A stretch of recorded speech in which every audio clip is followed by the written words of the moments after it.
না, আলহামদুলিল্লাহ আসলে আমাদের প্রিপারেশন আমাদের খুবই ভালো। আমরা মেন্টালি ফিজিক্যালি সবাই খুব প্রিপেয়ার। আর আমি বিহেভকে ধন্যবাদ জানাতে চাই যে আসলে এরকম একটা টুর্নামেন্টের আগে আমাদেরকে এরকম বাহরাইনে যে এরকম একটা ভালো ফ্যাসিলিটিসের মধ্যে আমরা ট্রেনিং করতে পারছি না, এটা অ্যাকচুয়ালি আমাদের খুব ইন্সপায়ার করে যে মেয়েরা ভালো করতেছে, এটা আমাদের ইন্সপায়ার করে। তো আমরা চেষ্টা করব অবশ্যই ভালো করার জন্য আসলে। আসলে যদি আমরা পাই আলহামদুলিল্লাহ আমাদের টিমের জন্য ভালো, বাট না পাইলে আসলে এমন না যে আমাদের খুব হয়ে যাবে। সো আমি মনে করি আমি চেষ্টা করব।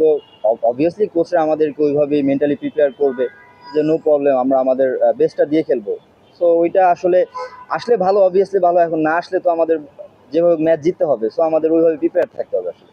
না, অবভিয়াসলি আমরা সবগুলা ম্যাচই জেতার জন্যই যাবো ইনশাল্লাহ।